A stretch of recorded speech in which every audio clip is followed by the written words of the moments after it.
વિદ્યાર્થી મિત્રો, પહેલાં આપણે વાત કરીએ અહીંયા વિભાગ એ. બરાબર, ધ્યાન રાખજો. હું તમને દરેક પ્રશ્નો સારી રીતે સમજાવવાનો છું, જેથી આવનારી આ એકમ કસોટી તો ઠીક છે, પણ આવનારી જે પ્રથમ પરીક્ષા છે એમાં પણ આ બધા પ્રશ્નો પૂછાશે, તમને કોઈ તકલીફ નહીં પડે. પહેલો પ્રશ્ન છે બહુપદી 2x² + 7x - 4નું એક શૂન્ય ખાલી જગ્યા છે. તો તમારે x, જ્યાં x છે ત્યાં x બરાબર શું લઈ લેવાનું? શૂન્ય લઈને સાદુરૂપ આપશો એટલે તમને બે ઉકેલ મળશે. એક તો 1/2 મળશે અને બીજો ઉકેલ મળશે -4. તમે જાતે ગણતરી કરજો, આ બે ઉકેલ મળશે. અને આપણે હવે ઓપ્શન જોવાના. તો વિકલ્પમાં આપણે શું આપેલું છે? તો 1/2 આપેલું છે, એટલે આપણો જવાબ આવી ગયો ઓપ્શન બી. ક્લિયર? એકદમ સહેલું છે. ચલો હવે આગળ જોઈએ વિદ્યાર્થી મિત્રો બીજો પ્રશ્ન. પ્રશ્ન નંબર 2, કમળના છોડ પર ગુલાબ આવે છે, આ ઘટનાની સંભાવના. હવે કમળના છોડ પર ક્યારેય ગુલાબ ન આવે, બરાબર? કમળના છોડ પર કમળ જ આવે, ગુલાબ ના આવે, એટલે આ ઘટના કેવી છે? અશક્ય છે. અને અશક્ય ઘટના હોય એટલે એની સંભાવના કેટલી થાય ભાઈ? 0. ઓપ્શન એ આવશે અહીંયા. ક્લિયર?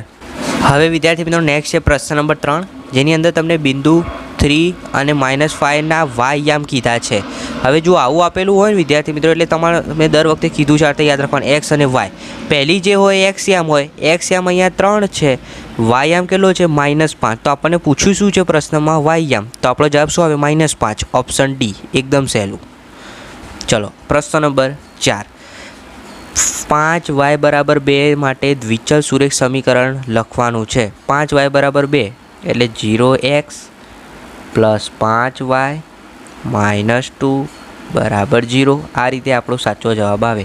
હવે એ કયા ઓપ્શનમાં છે? તો ઓપ્શન નંબર બી. સિમ્પલ.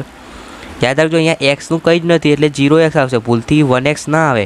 ઘણા બધા વિદ્યાર્થી મિત્રો ઓપ્શન સી ટીક કરીને આવે છે, બરાબર? પણ આજે પેપરના પહેલાં હું તમને શીખવાડી દઉં છું કે આ રીતે 0x આવે. જો અહીંયા એક્સને આપેલું હોય તો તમે 1x લઈ શકો, નથી આપ્યું તો ઓપ્શન બી તમારો સાચો જવાબ આ રીતે આવશે, બરાબર? એટલે અહીંયા સાચો ઓપ્શન શું આવશે ભાઈ?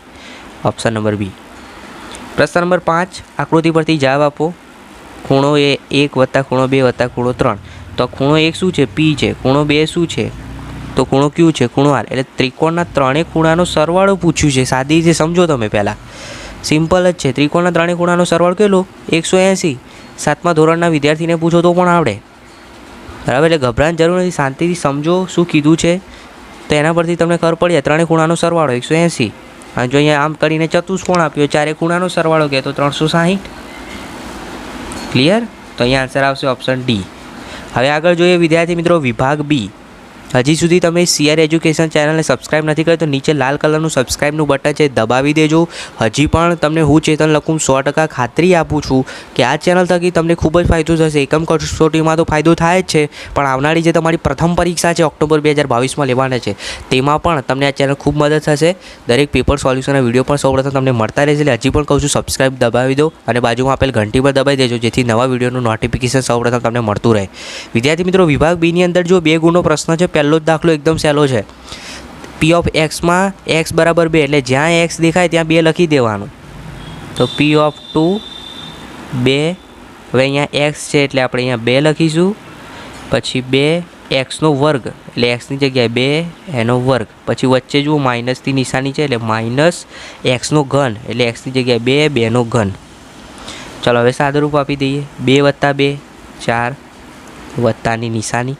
હવે અહીંયા જુઓ 2નો વર્ગ 4, 4ને 2 વડે ગુણો એટલે 8. હવે 2નો ઘન કીધો છે. 2નો ઘન એટલે શું? તો 2ને 3 વાર લખવાનું. 2 × 2 × 2. તો 2 દુ 4, 4 દુ 8. અહીંયા માઇનસ નિશાની છે, બરાબર છે ભાઈ? આપણે માઇનસ નિશાની મૂકી દઈશું પહેલાં. તો ખાસ ધ્યાન રાખજો, અહીંયા માઇનસ નિશાની આવશે અને 2નો ઘન 8 થયો. હવે 8માંથી 8 જાય એટલે 0, એટલે આ જતું રહ્યું. હવે વધ્યું શું? ખાલી 4 વધ્યા. તો આપણો જવાબ તો P of 2 = 4 મળી ગયો. આપણો આ છેલ્લો જવાબ એકદમ ઇઝી છે, 2 માર્ક્સ, બરાબર? ચલો પ્રશ્ન નંબર 7 સંભાવનાનો દાખલો છે. એક ખેલાડી 30 બોલમાંથી 6 વખત દડાને બાઉન્ડ્રીની બહાર મોકલ્યો છે. એટલે 30માંથી 6 વખત બહાર મોકલ્યો એટલે કેટલી વાર ના મોકલ્યો એની સંભાવના શોધવાની છે. તો કેટલી વાર નહીં મોકલ્યો? 24 વખત નથી મોકલ્યો, બરાબર? જે તે ઘટનાની સંભાવના માટે આપણે શું લખ્યું? જે તે ઘટનાના પરિણામો 24 ભાગ્યા કુલ પરિણામો 30, બરાબર? એટલે સંભાવના શું થશે? 24/30. 6 ચોક 24, 6 પંચા 30, 6 6 ગયા એટલે આપણો જવાબ શું આવ્યો? 4/5. તો આપણી સંભાવના આટલી આવી, 4/5. એકદમ ઇઝી છે, બરાબર. ચલો આગળ જોઈએ પ્રશ્ન નંબર 8. આ બધા જ પ્રશ્નો ખાસ કંઈ તૈયાર કરી દેજો, બરાબર. તમારે એકમ કસોટી પેપરમાં 100% પૂછાવાના છે, ખાસ તૈયાર કરી દેજો. ચલો નીચે આપેલા બિંદુઓ કયા અક્ષ પર આવેલા છે તે જણાવવાનું છે. તો પહેલું છે 0A. આ કયા બિંદુ અક્ષ પર આવે? બરાબર છે. તો આ કયા અક્ષ પર આવશે? વાય અક્ષ પર. A0 તો આ એક્સ અક્ષ પર. -A0 હવે માઇનસ છે એટલે એક્સ ડેશ. હવે માઇનસ એ વાય યામમાં છે. મેં તમને કીધું છે આ રીતે યાદ રાખવાનું, એક્સ વાય. આ એ જ દર્શાવે છે, પહેલું એક્સ હોય બીજું વાય યામ હોય. અહીંયા માઇનસ એ છે એટલે આમ વાય ડેશ થશે, Y dash. Y X, X dash અને વાય ડેશ આ રીતે આવશે, બરાબર અક્ષ. ચલો એકદમ સહેલું હતું, 2 માર્ક્સ રોકડાઈ જાય એવું હતું. પ્રશ્ન નંબર 9 જોઈએ. તમને આ સમીકરણ આપ્યું છે, જુઓ. એમાં એક્સની કિંમત 2 આપી છે, વાયની કિંમત 1 આપી છે. એમાંથી કેની કિંમત શોધવાની છે. એકદમ સહેલો દાખલો છે. જુઓ, એક્સની જગ્યાએ 2 લખી દીધા, +3. વાયની જગ્યાએ અહીંયા કીધું છે 1 લખો, બરાબર કે. હવે આ કે શોધવાનું છે. તો 2 દુ 4 +3 બરાબર કે. તો કે બરાબર શું થાય? 7. એકદમ સહેલું. ક્લિયર? ચલો આગળ જોઈએ 10મો પ્રશ્ન. વિદ્યાર્થી મિત્રો, વિડીયોને ગમતો હોય તમારે તો લાઇક કરી દેજો, બરાબર. પરીક્ષામાં 100% તમારે પૂરેપૂરા માર્ક્સ આવી જશે. ચલો પ્રશ્ન નંબર 10માં શું કીધું છે? આકૃતિ પરથી એક્સ અને વાયના મૂલ્યો શોધો. તો અહીંયા જુઓ, એક્સ વાય, બરાબર. તો પહેલું આ જે વાય ખૂણો છે એ કેટલો થશે? 130 થશે ભાઈ, બરાબર. એટલે પહેલું આપણે લખીશું ભાઈ ખૂણો વાય બરાબર 130. આ એટલી ખબર પડી ગઈ. હવે અહીંયા જુઓ, બીજું તમને એક્સ શોધવાની વાત કરું તો એક્સ કઈ રીતે ખબર પડે? તો આ અહીંયા તમે સ્ક્રીન ઉપર જોઈ શકો છો એ સિમ્પલ છે. અહીંયા 50 આપેલું છે, બરાબર. એના પરથી તમને ખબર પડી જાય કે 180માંથી 50 બાદ કરો એટલે એક્સ બરાબર શું મળશે તમને? અહીંયા 130. એનો મતલબ વાય પણ 130, એક્સ પણ 130. એટલે એક્સ અને વાયના મૂલ્યો શું થયા? સરખા થયા, 130. બંનેનું મૂલ્યો કેટલા આવશે? 130. ચલો વિદ્યાર્થી મિત્રો, વિભાગ સી જોઈએ, જેમાં 3 ગુણના પ્રશ્નો છે, બરાબર. દરેક પ્રશ્નના 3 માર્ક્સ છે. પ્રશ્ન નંબર 11 તમે સ્ક્રીન ઉપર જોઈ શકો છો. તમને સિમ્પલ અહીંયા એક સંભાવનાનો દાખલો આપ્યો છે. 2 છોકરીઓ હોય કુટુંબમાં તો તેની સંભાવના શોધો. તો 2 છોકરીઓ હોય એવા કેટલા કુટુંબ છે? 475. કુલ કુટુંબ કેટલા છે? 1500. સિમ્પલ, આ તમારો જવાબ. આનું સાદુરૂપ તમારે આપવું હોય તો આપી શકો તમે, બરાબર.